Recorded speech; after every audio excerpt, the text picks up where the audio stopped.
Delhi liquor scam లో కవిత విచారణ కొనసాగుతుంది. ఈడీ కేంద్ర కార్యాలయం ప్రవర్తన్ భవన్ లో 4వ రోజు కవితను ప్రశ్నించనున్నారు ఈడీ అధికారులు. రోజుకు 6 నుంచి 7 గంటల పాటు సీసీటీవీల పర్యవేక్షణలో కవితను ప్రశ్నిస్తున్నారు అధికారులు.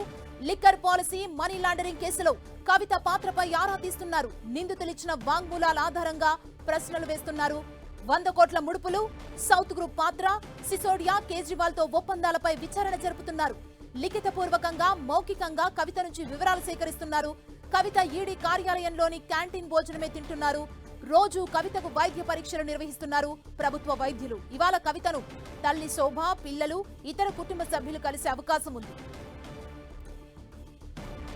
ఈ రోజు విచారణకు సంబంధించి మరింత సమాచారం మా ప్రతినిధి గోపి మనకు అందిస్తారు. గోపి, ఇప్పటి వరకు కవితను ఈడీ అధికారులు ఎలాంటి ప్రశ్నలపై మాట్లాడడం జరిగింది? అంటే దాదాపు 7 నుంచి 8 గంటల పాటు ఇప్పటి వరకు ప్రశ్నించారు. ఈ రోజు విచారణ ఎలా ఉండబోతుంది Gopi? Delhi liquor scam money laundering కేసులో అరెస్ట్ అయిన బీఆర్ఎస్ ఎమ్మెల్సీ కవితను ఎన్ఫోర్స్మెంట్ డైరెక్టరేట్ అధికారులు 3 రోజులుగా ప్రశ్నిస్తున్నారు. ఈ రోజు 4వ రోజు కస్టడీ. సో 23వ తేదీ వరకు కూడా కస్టడీలోనే ఉండబోతున్నారు. ఢిల్లీ ఈడీ కేంద్ర కార్యాలయం ప్రవర్తన్ భవన్ లో కవితను ఎన్ఫోర్స్మెంట్ డైరెక్టరేట్ అధికారులు ప్రశ్నిస్తున్నారు. రోజుకి 6 నుంచి 7 గంటల సమయం పాటు ఆవిడను వివిధ అంశాలపైన, లిక్కర్ స్కామ్, మనీ లాండరింగ్ కేసుకు సంబంధించిన అంశాలపైన ప్రశ్నిస్తున్నట్లుగా సమాచారం. 100 కోట్ల ముడుపులు సహా ఢిల్లీ లిక్కర్ పాలసీ రూపకల్పనలో జరిగిన సమావేశాలు, అందులో కవిత పాల్గొన్నారా, అలాగే మనీష్ సిసోడియా, అరవింద్ కేజ్రీవాల్ తో సంబంధాలు, అలాగే 100 కోట్ల ముడుపుల్ని ఏ విధంగా ఆమ్ ఆద్మీ పార్టీకి విజయ్ నాయక్ ద్వారా తరలించారు, ఇటువంటి అనేక అంశాలతో పాటుగా ఇప్పటికే ఈ కేసులో నిందితులు ఇచ్చిన వాంగ్మూలాల ఆధారంగా కూడా కవితను ప్రశ్నిస్తున్నారు. రిటర్న్ గా అలాగే ఓరల్ గా కూడా కవితను ప్రశ్నిస్తున్నారు. సీసీటీవీ పర్యవేక్షణలో ఈ క్వశ్చనింగ్ మొత్తం కూడా జరుగుతోంది. ఉదయం 10 గంటల నుంచి మధ్యాహ్నం 1 గంట వరకు 3 గంటల పాటు, అలాగే 2 గంటల నుంచి 5 గంటల పాటు మరో 3 గంటలు, ఆ తర్వాత సాయంత్రం పూట కూడా కవితను ప్రశ్నిస్తున్నట్లుగా తెలుస్తుంది. ప్రస్తుతం ఇంటి భోజనం అనుమతించినప్పటికీ కూడా, వైద్యులు సూచించిన భోజనం ఇవ్వచ్చు అని చెప్పి కోర్టు సూచించినప్పటికీ కూడా ఈడీ కేంద్ర కార్యాలయంలో ఉన్న క్యాంటీన్ భోజనమే కవిత తీసుకుంటున్నట్లుగా తెలుస్తోంది. సో ప్రస్తుతం ఇదే ఈడీ కేంద్ర కార్యాలయం ప్రవర్తన్ భవన్, ఇక్కడే ఇటు 16వ తేదీ నుంచి కూడా కవిత కస్టడీలో ఉన్నారు. 15వ తేదీ సాయంత్రం హైదరాబాద్ లో కవిత నివాసంలో ఆమెను అరెస్ట్ చేయడం జరిగింది. అనంతరం ఆ రోజు రాత్రి ఇక్కడికి అర్ధరాత్రి తీసుకొచ్చారు. మరుసటి రోజు కోర్టులో హాజరుపరిచి రిమాండ్ రిపోర్ట్లో కస్టడీకి ఇవ్వాలని చెప్పుకోవడంతో వారం రోజుల కస్టడీకి, 10 రోజుల కస్టడీ అడిగితే వారం రోజుల కస్టడీకి అనుమతించడం జరిగింది. సో ప్రస్తుతం 4వ రోజు ఈడీ కస్టడీ చేరుకుంది. సో ఇప్పటి వరకు లిక్కర్ స్కామ్ కు సంబంధించి ఏదైతే ఛార్జ్ షీట్లలో ఒక మెయిన్ ఛార్జ్ షీట్ అయితే, అలాగే 5 సప్లిమెంటరీ ఛార్జ్ షీట్లను ఇటు ఈడీ ఫైల్ చేయడం జరిగింది. సో ఆ ఛార్జ్ షీట్లలో ఉన్న అంశాలతో పాటుగా ఇతర నిందితులు ఇచ్చిన సమాచారం ఆధారంగానే ప్రస్తుతం కవితను ప్రశ్నిస్తున్నారు.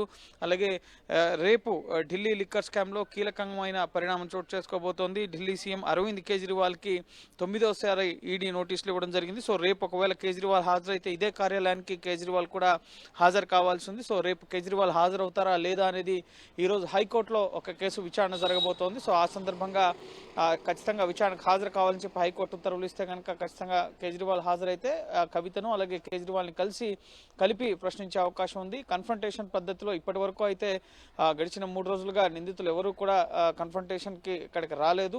అంటే అరుణ్ పిళ్ళై కానీ, అలాగే విజయ్ నాయర్ కానీ, ఎవరైతే ఇతరులు ముఖ్యంగా మాగుంట శ్రీనివాస్ రెడ్డి, మాగుంట రాఘవ, ఇతరులు అనేక మంది కవిత పేరును ప్రస్తావించడం జరిగింది. గోరెంట్ల బుచ్చిబాబు కానీ, కవిత ఆడిటర్. సో ఎవరు కూడా కన్ఫ్రంటేషన్ పద్ధతిలో ఇప్పటి వరకు అయితే కవితను ప్రశ్నించినట్లుగానే తెలుస్తుంది. అయితే వీడియో కాన్ఫరెన్స్ ద్వారా కూడా కన్ఫ్రంటేషన్ పద్ధతిలో కవితను అలాగే ఇతర నిందితులను కలిపి ప్రశ్నించే అవకాశం ఉంటుంది. కాబట్టి సో ప్రస్తుతం ఈ కేసు దర్యాప్తు అనేది ఒక కీలక దశకు చేరుకుంది. కేజ్రీవాల్ ఒకవేళ ఈడీ ముందు హాజరైతే కనుక ఒక కన్క్లూజన్ వచ్చే అవకాశం కనిపిస్తుంది. ఈ కేసులో ఇప్పటివరకు 3 రాజకీయ ప్రముఖులు అరెస్ట్ అయ్యారు. ఇటు మనీష్ సిసోడియా, ఆప్ ఎంపీ సంజయ్ సింగ్, అలాగే ఇప్పుడు కవిత. సో ఇందులో ఉన్న మరొక కీలకమైన వ్యక్తి అరవింద్ కేజ్రీవాల్. సో అరవింద్ కేజ్రీవాల్ సమన్లకి రెస్పాండ్ అవ్వట్లేదు, ఈడీ విచారణకు రావట్లేదు. కాబట్టి కోర్టుల ద్వారా అయినా సరే ఈడీ న్యాయ పోరాటం చేస్తుంది. ఒకవేళ ఈ రోజు హైకోర్టు ఎటువంటి ఉత్తర్వులు ఇస్తుంది, దాని ఆధారంగా కేజ్రీవాల్ మళ్ళీ సుప్రీంకోర్టుకు వెళ్తారా లేక రేపటి విచారణకు హాజరవుతారా అనేది మనం వేచి చూడాల్సి ఉంటుంది. సో ప్రస్తుతం అయితే కవితను ఈడీ కస్టడీలో ఈడీ అధికారులు ప్రశ్నిస్తున్నారు.